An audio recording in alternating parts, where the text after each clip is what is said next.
Hey everybody, Arthur here with another unboxing video. Today we have Legend Series Spider-Man Noir, and this is from the Build-A-Figure Marvel's Lizard Build-A-Figure wave. And this is your typical box in Marvel Legends. I mean, they haven't really changed it up. They'll change the style, they'll change the artwork and stuff, but still, you got the really cool Noir image on the side. I love how that eye of his goggle just really stands out. Then you got that webbing in the background. It just looks sweet. It's a really good artwork going on here, even has his little pistol in his hand. And then on the back, you got the little bit of, I guess, a bio. And you got the figure. And then everybody from the wave. Today we are working on Noir, next Spider-Woman, then Mysterio, and then the Dino Man, the Lizard. Spider-Man Noir is a phenomenal looking figure straight out of the package.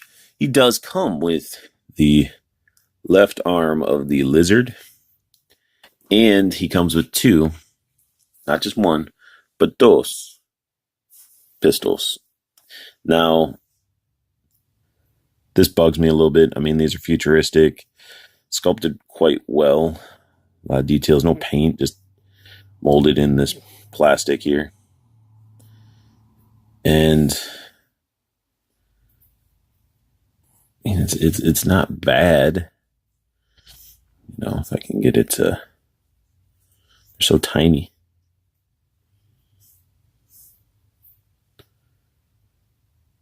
They're not bad pistols, but they're not his pistols.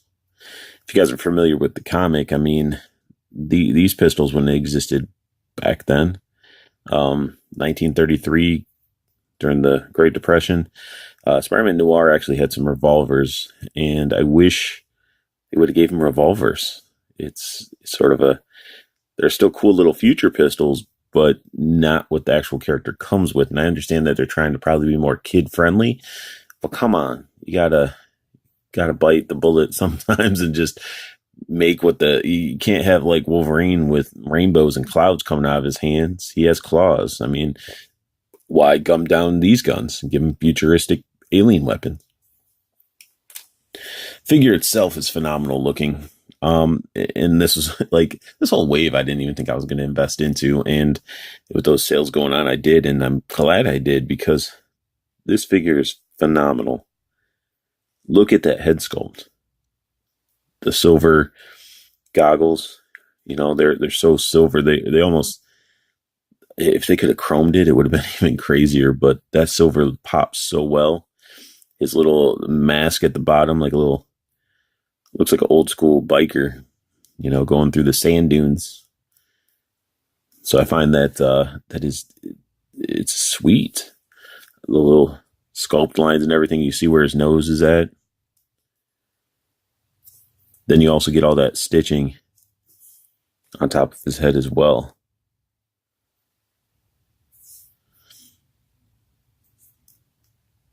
Goggle straps go all the way around.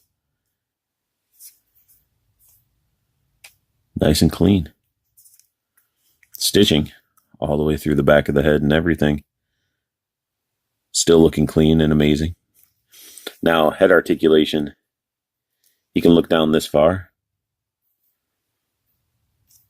He can look up a decent amount. He's got that cool little turtleneck underneath the collars. Like, I saw a lot of people that switched the Red Skull head onto this, and it still looked really cool. And he does come with that jacket that we've seen with Red Skull. We've seen this used many times. He is wearing the Ghost Rider body. You see the buttons and everything, except the whole collar up, basically from the neck up, is new. Got those buttons stuff, just pure black. Arms, they don't really go up that high. I was hoping they would. Hope they fixed it, but they won't go up this far. You got the bicep swivel. Get the double jointed elbow. And then you get the rotated at the wrist and the wrist bend. It's going to be the same on both sides. But the one thing they did fix, the arms do set closer to the body. Unlike the Red Skull in previous launches, the arms wouldn't sit so flat down. And one thing I noticed, you guys can see that, you probably can, like, look at this, is like shiny plastic, and then it like gets into the matted plastic. I don't know if they're having plastic issues, but you can see how the light's hitting it. It's weird. It's weird stuff. Back of the jacket looks phenomenal.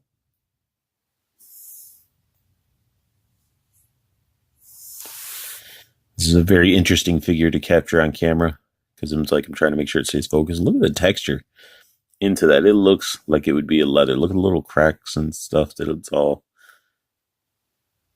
The jacket is sweet. As much as it hinders the figure from moving and stuff, it is sweet. Then you got his ab crunch, which, I mean, look at that. It's a pretty good ab crunch. Going back, can't because of the jacket. It does have waist swivel, so you can shake a hip at somebody. He does have the one holster sculpted really well, has stitching around it, has that like texturing to it as well.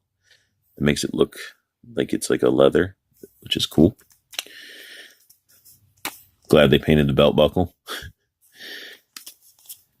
And I love the fact that these, they just didn't do them all in solid black. This is almost like a gray for his pants. And he can do a crazy kick. Like, that is Spartan field goal kick, which is awesome, especially in this type of costume. He does have the double jointed knees, which are tight as can be. There is no boot swivel. I was expecting boot swivel. That's disappointing. Get the ankle rotation and the bend. But why? Let's take a look at the boot there. All that sculpt work and detail.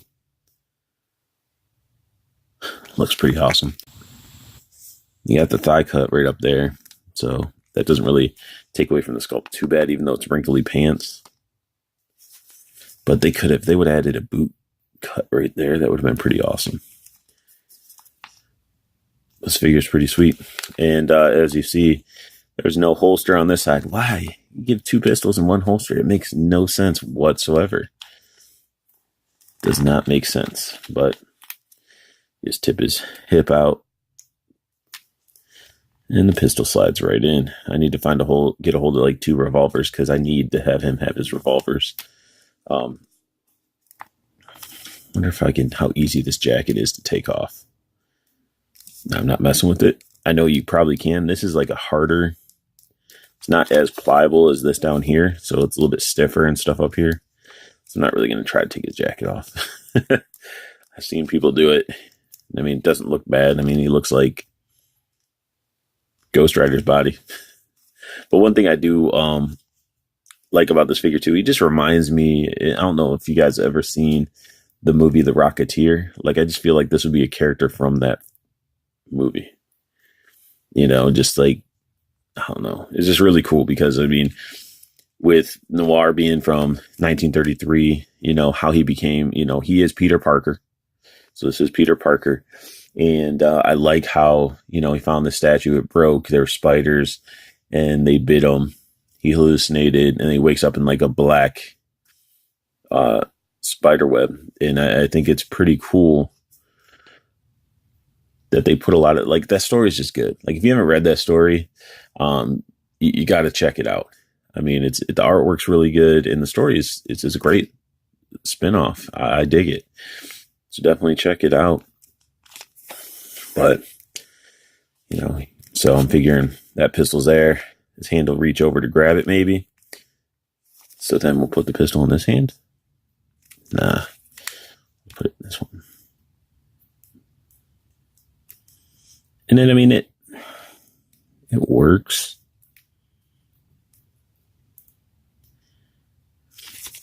that's another part that's disappointing. So you got he has a trigger finger, and the trigger hole really doesn't work with his trigger finger. Like, you can't. That is crazy. Come on. There we wait. That's as close as I can get, and it just doesn't seem right. It's sort of it's disappointing. I mean, at least it's up where the trigger should be. But I like characters that have trigger fingers, their finger to actually go into that hole there. Blurry figure. So you might want to bust out your old school flight stands, get a coat hanger, make a custom flight stand. If you guys don't know how to do that, check out the Esos Hunters. They have a lot of guides on how to display your figs. And I mean, this guy is meant to be on some sort of stand where you can get him into really cool poses like this. I mean, I just posed him up as if he was smashing through a window, and it's just sweet. I really, really like it. He's toppling. He's balancing on like just basically a stick, because this thing is just an old school Toy Biz flight stand. But I mean, I dig it. I probably could have posed his head to aim where the gun is, but still, like, look at this stuff. Like, that jacket, his look, he needs to be on a stand, guys. So if you got him, like I said, that's all I did was take one of these old school Toy Biz, and I just slid it underneath. You could technically do that with the coat hanger, if you get one that's sturdy enough. Also, if you make one, sand off that tip so you don't damage the actual figure. You don't want to scratch them up. But yeah, it is awesome what you can do with flight stands and just sort of stands in general.